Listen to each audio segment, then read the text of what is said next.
Okay, so as an introduction, our names are Olivia Wannett and Anna Myers, and we are interviewing you for the IUP COVID-19 Oral History Project because we are interested in learning about people's experiences during the pandemic. And the date today is February 24th, 2023.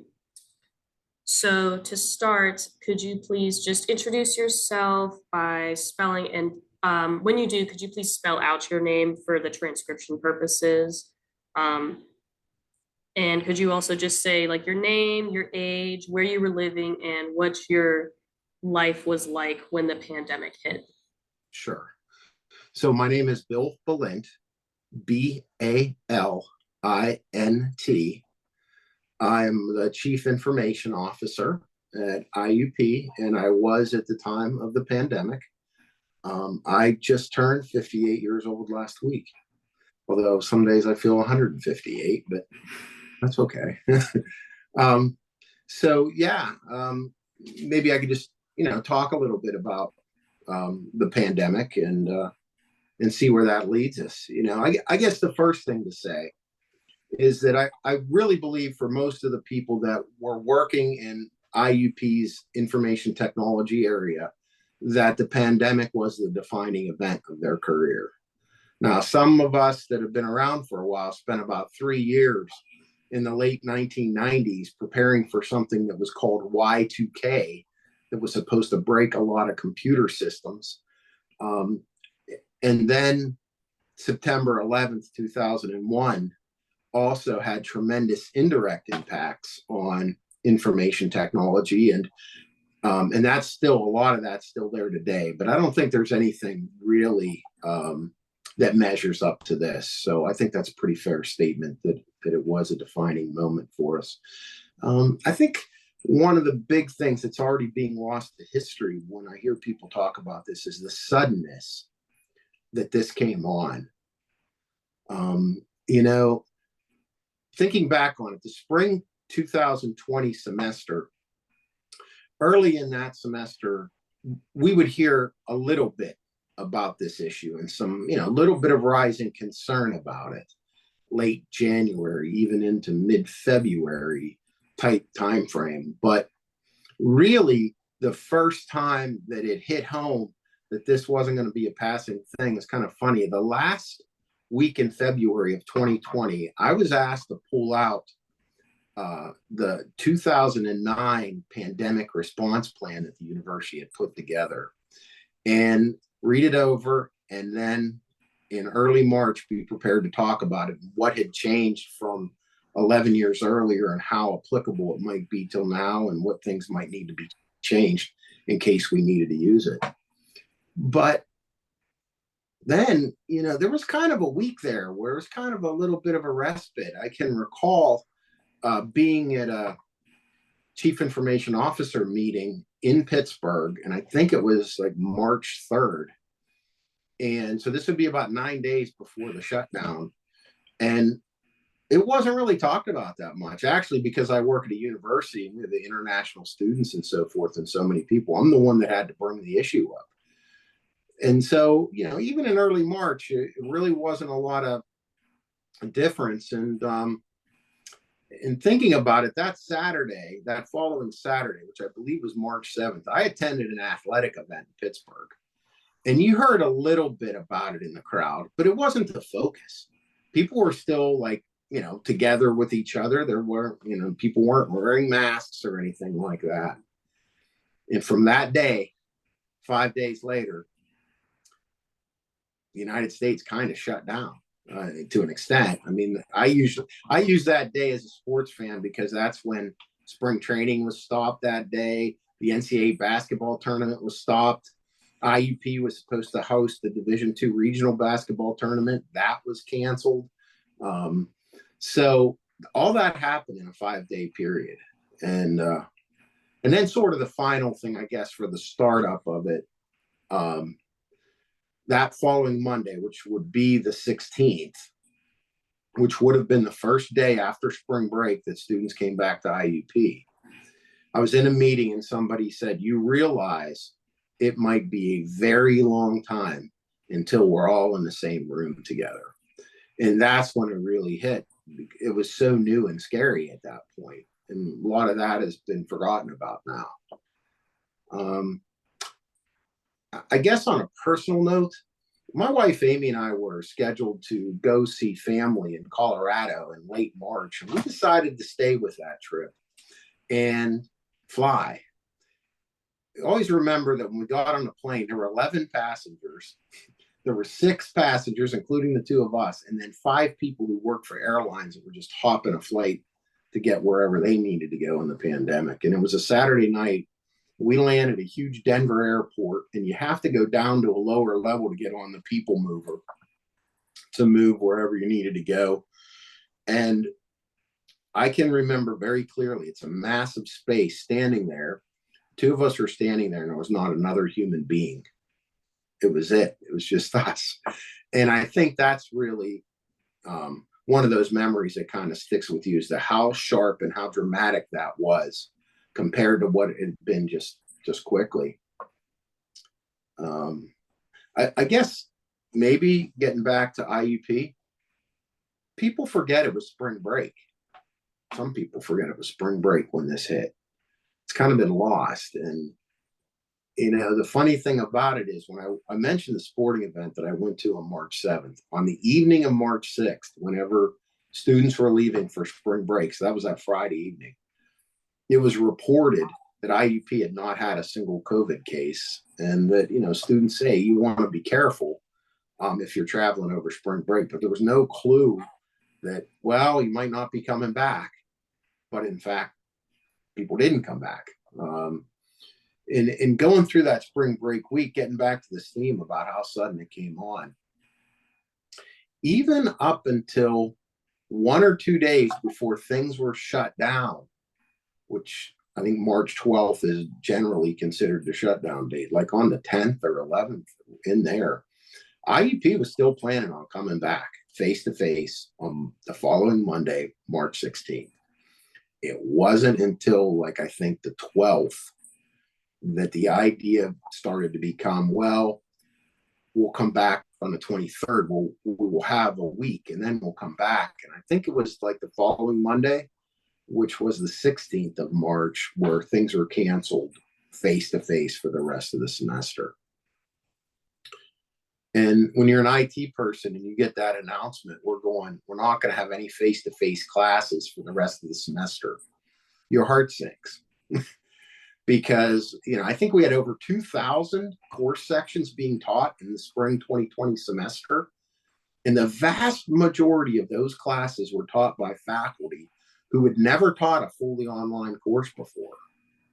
So now you're asking them to do it almost overnight in the middle of a semester.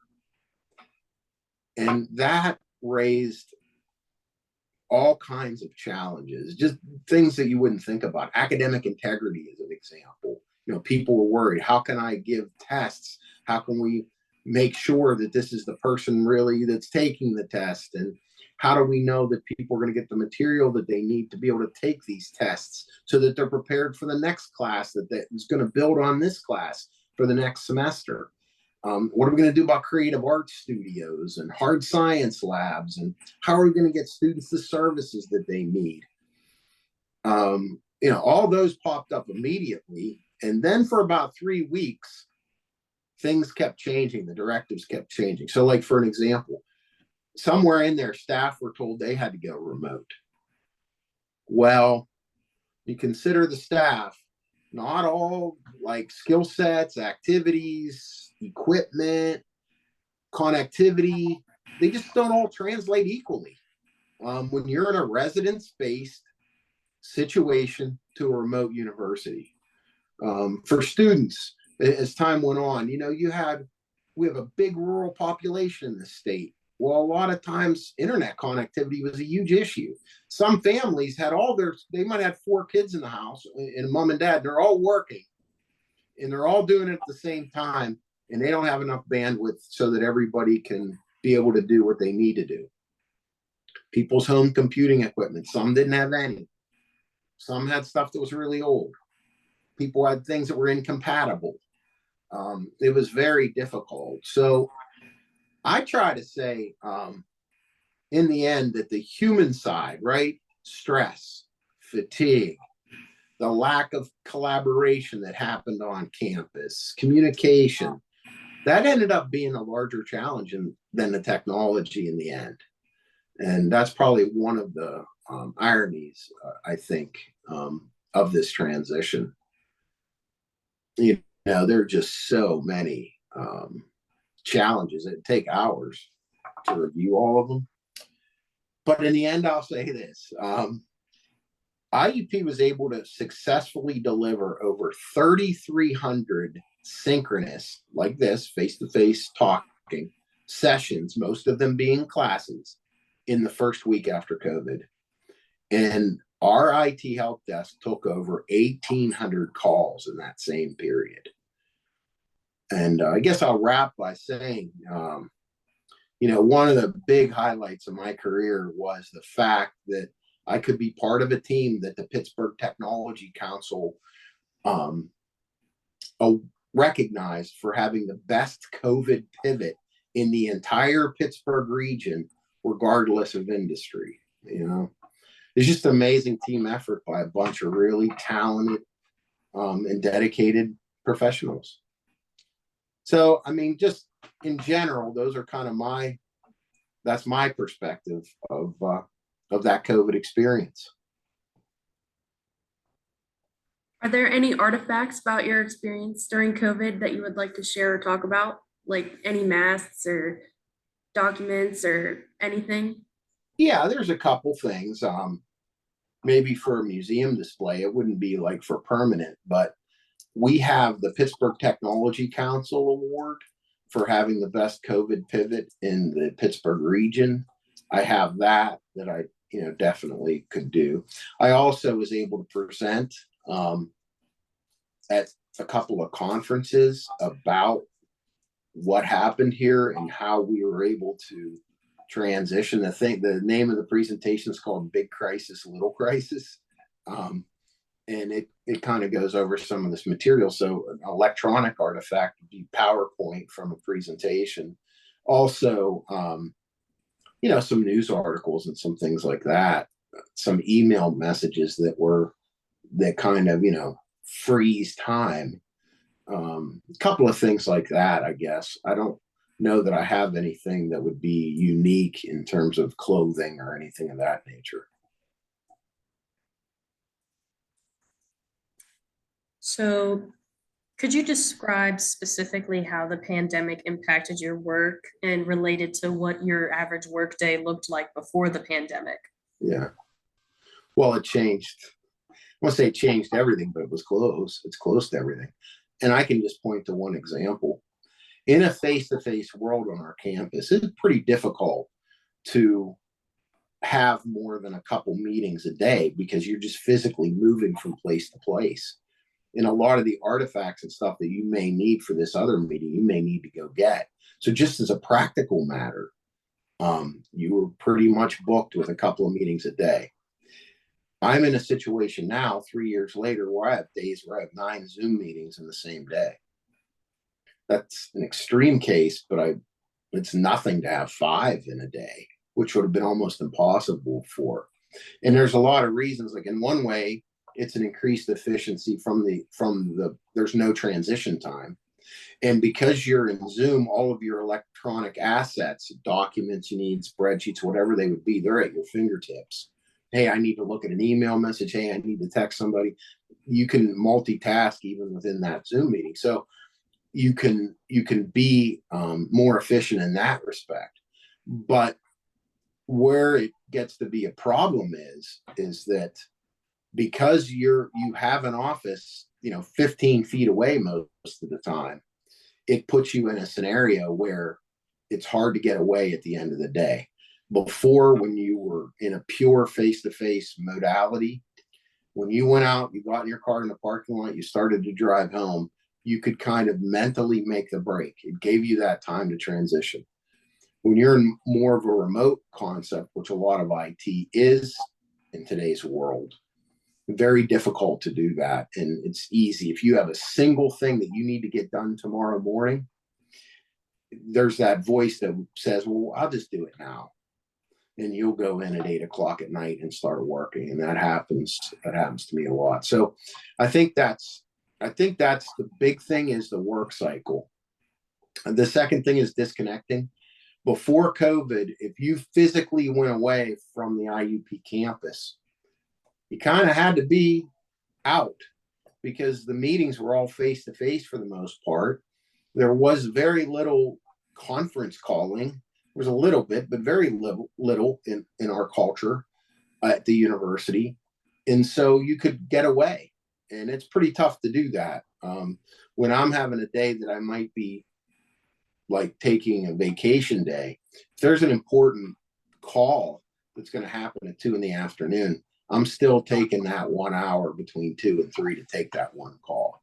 So it's difficult to disconnect. I think the other big thing is just collaboration in the same way. There's a tremendous amount that happens when everybody is together that you don't get from the Zoom calls. And that makes a big difference.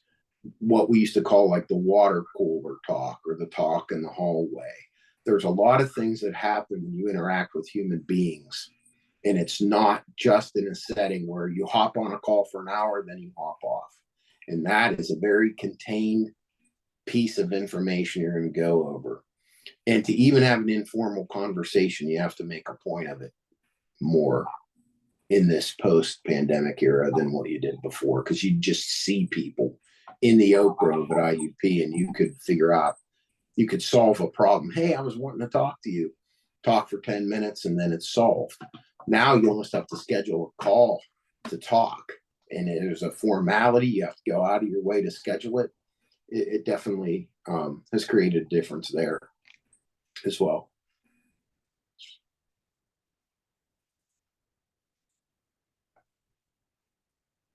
What impact did the pandemic have on your personal and or professional relationships? Well, first of all, it had a huge impact in that we became, my wife and I became sort of digital nomads to some extent during the pandemic when we were completely remote. We had adult children living both in Colorado and in Texas, and we spent about half of that period at one of those locations, and then about half here in Indiana, PA. And so it changed those relationships, and it changed the whole way. Number one, we drove everywhere. So we put about 20,000 miles on, and it put us in a space where, we were able to see those folks at a distance more than what we would have and were able to do before. So that's one thing that changed. Second thing that changed relationship, because of the nature of COVID, you really couldn't take a vacation. So the irony was, you're away, but it's not a vacation because it was so intense what we were trying to do as an IT organization. You just couldn't get away. So the relationship dynamics changed greatly. In addition to that, the dynamics changed professionally because you didn't see people in the hallway anymore. So you didn't find out, like, how their child did at the swim meet on Saturday. You didn't even know they were in a swim meet because you weren't having that informal conversation anymore. So, I mean, that was a big difference. And, we had, for example, we had people retire during the pandemic where we couldn't even tell them goodbye in person. People that had worked here for 35 years or more. And that was a big, tough, very difficult to have that happen. And that is definitely one of my big regrets when it comes to the pandemic. So how did the lockdowns affect your work-life balance that you had? Destroyed it. There was no work-life balance. It was, to a large extent, almost all work all the time. And what I mean by that is that even if you were in a circumstance where, it's Thursday night at 9 p.m. There was a lot going on in those hours that you just had to have, you had to be connected.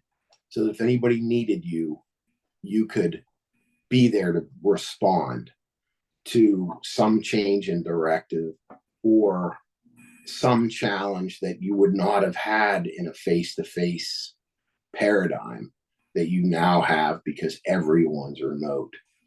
So it was that. And then the other thing, of course, because your personal and professional lives were now in the same physical space, they started to intertwine with each other. And that was, something you never got that total break.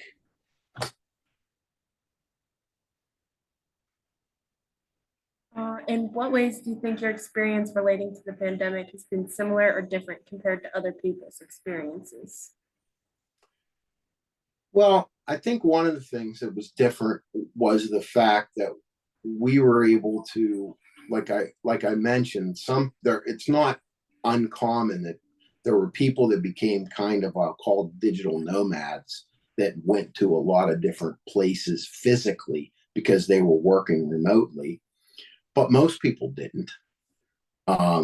So I think that, definitely was a little bit different from most people. And that was really life changing. I mean, I was in my 50s. I'd never been to Kansas, I had never been to Iowa.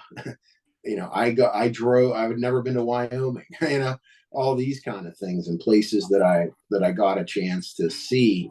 And I got to see them on the ground, not just fly over them. And so that was different. That did make a big difference. And also got to see it when there were no human beings around. Right in the heart of pandemic, I remember in April of 2020, we were driving through Oklahoma. And there were times where you literally did not see another car for maybe 10, 12 minutes, not one. You kind of forget the lockdown. So I think that's one thing that was kind of different.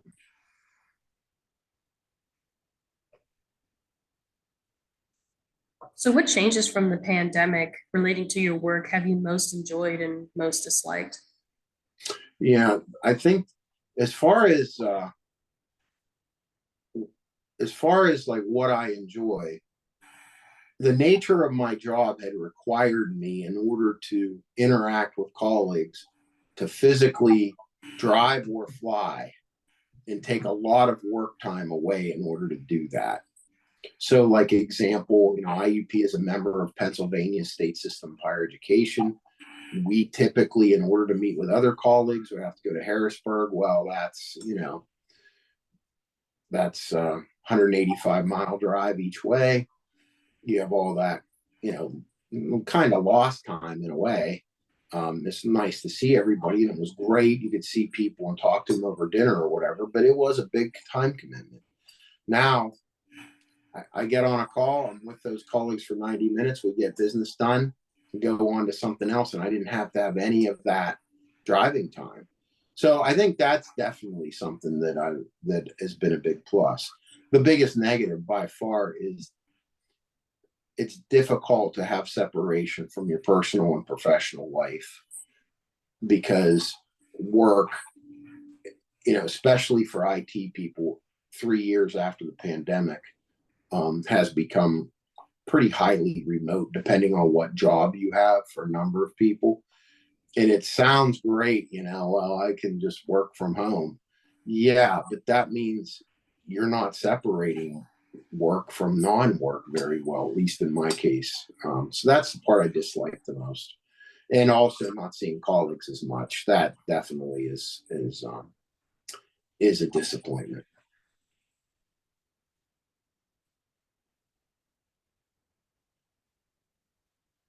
Did you connect with other people during the peak of the pandemic? Well, video meetings for sure. That's one of the big things. If somebody's looking at this years from now, after 2023, they may not know what Zoom is, or Microsoft Teams, or Facebook, or FaceTime. I don't know. Those probably things will be all in the dustbin of history. But but those are the things that really made a big difference. I'd say the biggest new thing that was infused were video meetings or calls, and then also collaborating with more of what might be like a business text messaging concept, like at IUP in 2023, we would call that like Microsoft Teams type activity, collaborative spaces. That's the main way we communicated because there wasn't in-person communication.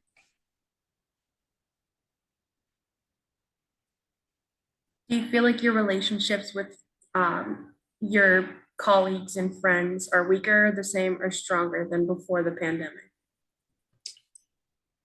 I would say that they're different. I wouldn't say they're stronger or weaker, but they've changed because of less in-person interaction.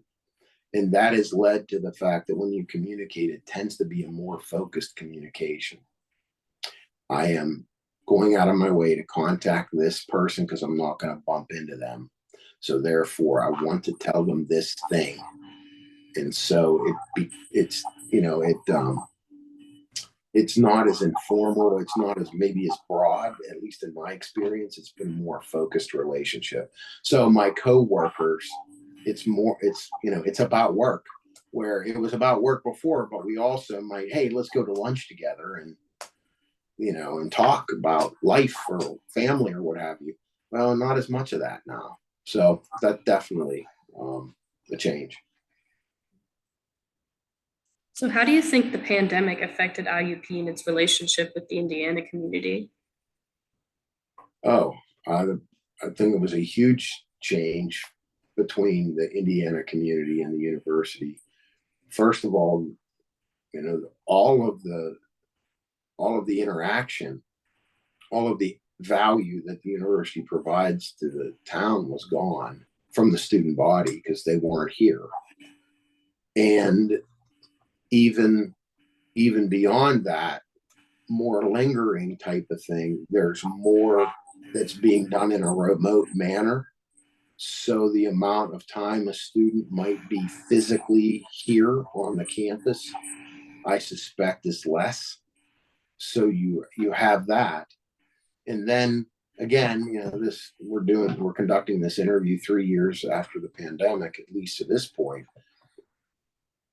Traditional higher education has taken a big hit. A lot of students, it was very stressful. It, being educated for a year and a half in a fully remote type of environment, there was a lot of challenges that came with that.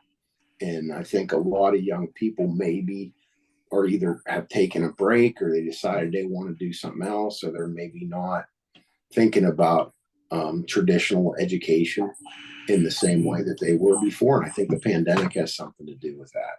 So that also has been an impact here locally. Did you develop new ways to enjoy the world during the pandemic? And if so, what were they? Yeah, well, one of the things I learned that I didn't know until I was in my 50s is that I could have been a long haul driver. I did not know that, yeah, I can get in a car and drive 1,000 miles today. I would have never known that. It was kind of weird. I got out on the open highway and I just ate it up. I loved it. And that seems kind of odd. So that was one thing that I had no idea that I could be okay with. The other thing, I guess, that I never thought that I would be. I never thought that I would be a binge watcher. So you're locked in the house on the weekends. You might be watching something that some TV show, right, for hours. I had never thought that I could be somebody that could do that um, as well. And I got a greater appreciation for just the outdoors, just nature, and less about things that were man-made.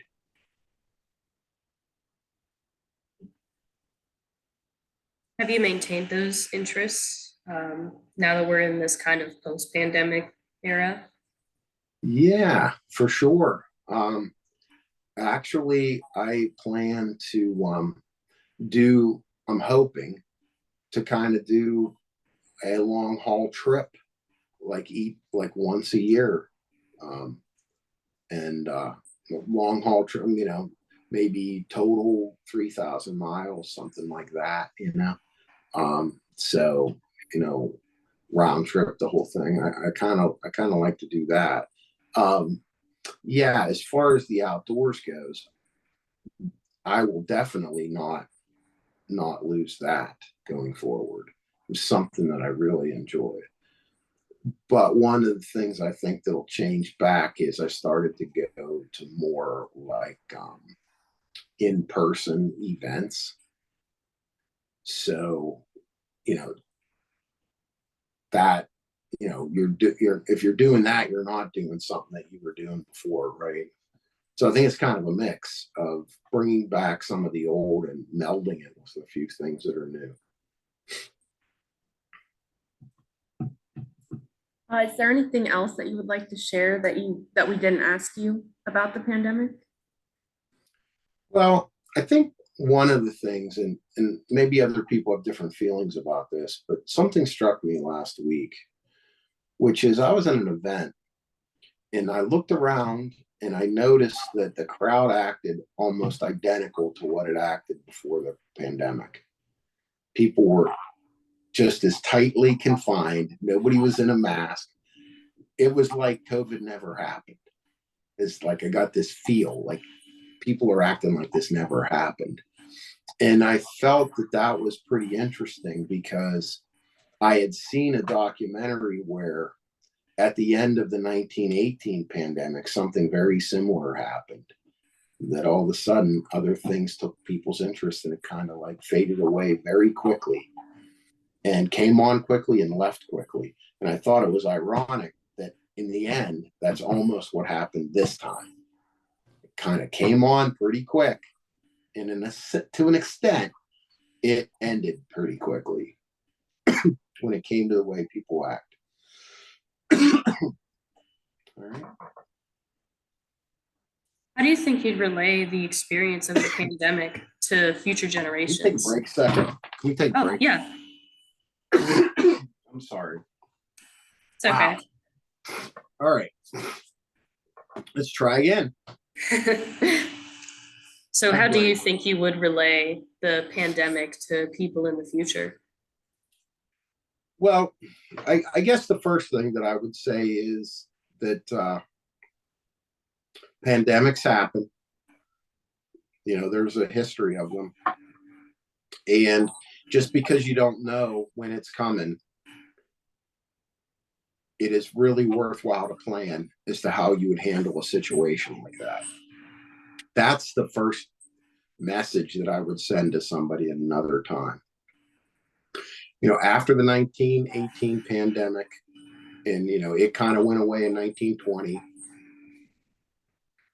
Were we more prepared in 2020 than what we were in 1918? It's kind of questionable. It lasted about the same amount of time. Maybe better in some ways and worse in some ways. So that's the first thing that I would tell people. The second thing is that COVID had a tremendous toll on the world. I can speak more maybe for our nation. It killed a lot of people. A lot of people died alone. Their families could not come and see them and comfort them, and they died alone. And that is an extremely painful personal situation. When you look at, okay, 1 million people died. Yeah, okay, that's horrific. But the one person that had to die alone because they had COVID and people weren't allowed to come to see them, that's horrific too. Just that one person. And I feel that, the actual damage, the actual numbers of people that lives have been changed because of that, not just folks who died, but other people that had symptoms and got really sick and maybe haven't fully come back from those illnesses, that the depth and the gravity of that it's something that people in 2023 don't want to think about, but I assume that people in the future will want to study what that was like. So I think that's I think that's important. The last thing I guess I would say is that human beings can find a way, right? I mean, if somebody would have told me 1 year before COVID that, hey, look, you're going to be able to deliver 1 year from now all your courses somehow, some way, to some extent, remotely, I think I would have told them they were crazy. You're out of your mind. That's not happening. But it did. People, human beings can be very resilient and they can find a way. And I know in the IUP community, there's lots of people that found a way.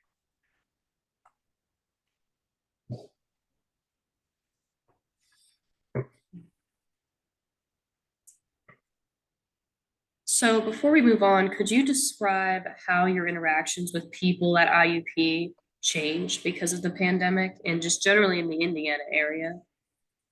Yeah, well, first of all, right off the bat, it's overriding everything is we're a very face-to-face culture here. Events are big. Town gathering are big. University, very face-to-face, premise-based institution. Yeah, right? The Oak Grove, the residence halls, the dining halls, the basketball arena, football field.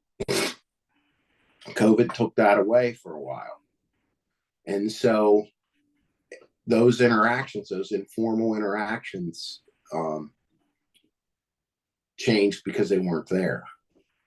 So it created a hole in those relationships. Just something as simple as, not really, you're distancing now in the grocery store. So that person that you grew up with, that you graduated high school with 30 years ago, you're not having that discussion in the grocery store about how their family's doing, how their folks are doing. So that part, I think, created some separation because time then passed in those relationships. So I think that's sort of the overriding change as far as that goes.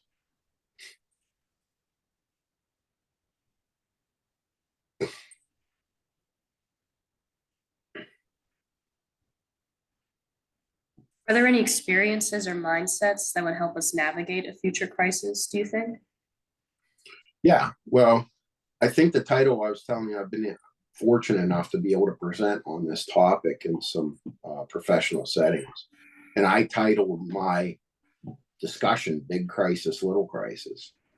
And that is kind of symbolic.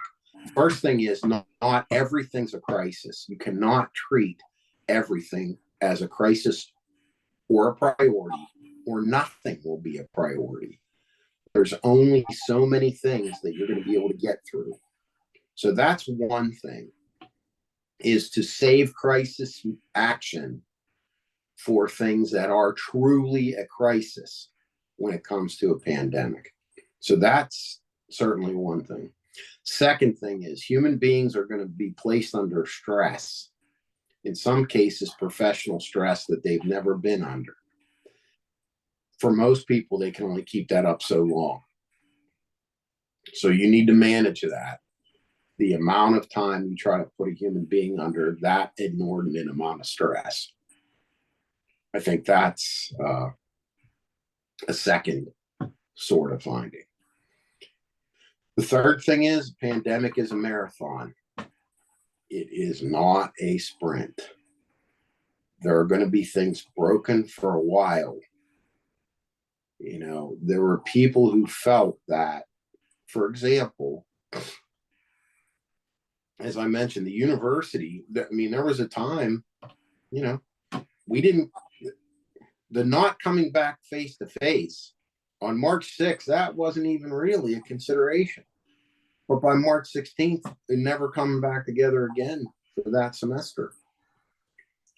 It's going to take time. It's not going to get fixed quickly. So that would be another thing that I would encourage people to really consider. Are there any questions you wish we would have asked you about your experience during the pandemic? Hmm. I I think um one question might be to ask people, are there specific memories that you had, like you just think quickly about something that told you that this was really serious? When was the first time you knew that this was going to really impact your life, as opposed to being something that's kind of talked about? There's something going on in China, but we're not really sure if what kind of impact it might have on us. When was the moment that changed? That would be, I think you could get some interesting um, you know, feedback on something like that. The other thing would be, were you personally impacted? Would you be willing to talk about any personal impact? Like, for example, you know, not being able to see a family member who may have been ill, whether or not that illness was COVID or not, as an example. Not necessarily that you couldn't see him pass away, but couldn't you see him? I think that'd be something that I would that I would want to ask, would be the family impact. Are there any other thoughts that you have about the pandemic relating to, how it changed the community, how it changed your life, how you think it made you change how you think about the world? Is there any other thoughts like that that you'd like to express here? Well, I guess the other thing it reinforced quite a bit is this world is interdependent on each other, good and bad. And the idea that you can seal off your little corner of the world from what's happening, such as this, is, it's impractical in the times in which we live, and I'm sure into the future. So I guess that's a big thing. So the steps that people tried to take weren't enough to keep this from being a global pandemic. People thought maybe they could stop that from happening, and they couldn't. Why couldn't they? Because things like viruses, they don't care where you're from. They don't care much about any of those types of human divisions, right? And I think it's something that we have to remember, is that this might sound like a cliche, but we really need each other um, as humans, and that's one thing. The other thing is just the human condition. I just got a really overwhelming sense that isolation is not good for human beings, for the most part, and I think just to be able to have a smile with somebody in a coffee shop that's a stranger, or somebody doing something that's a real nice gesture for you, they open the door for you, something of that nature. Somebody just greeted you with a smile.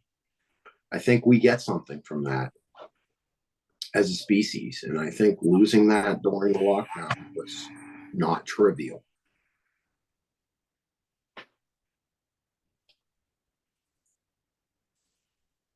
Well, thank you very much for your contribution to this project, and we really appreciate all of your answers.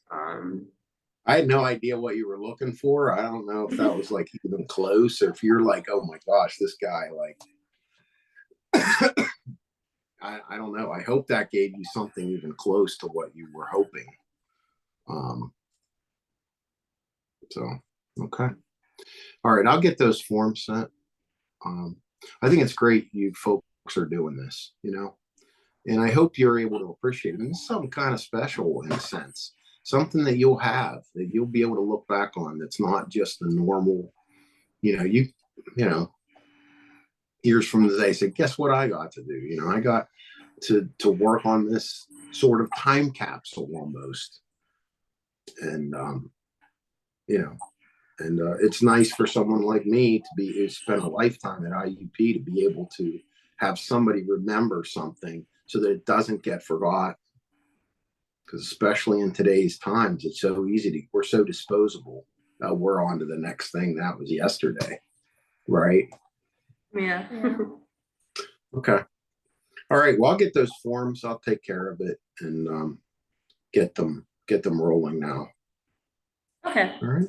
You have anything else for me? No, I think that's all. I'm gonna conclude the recording here.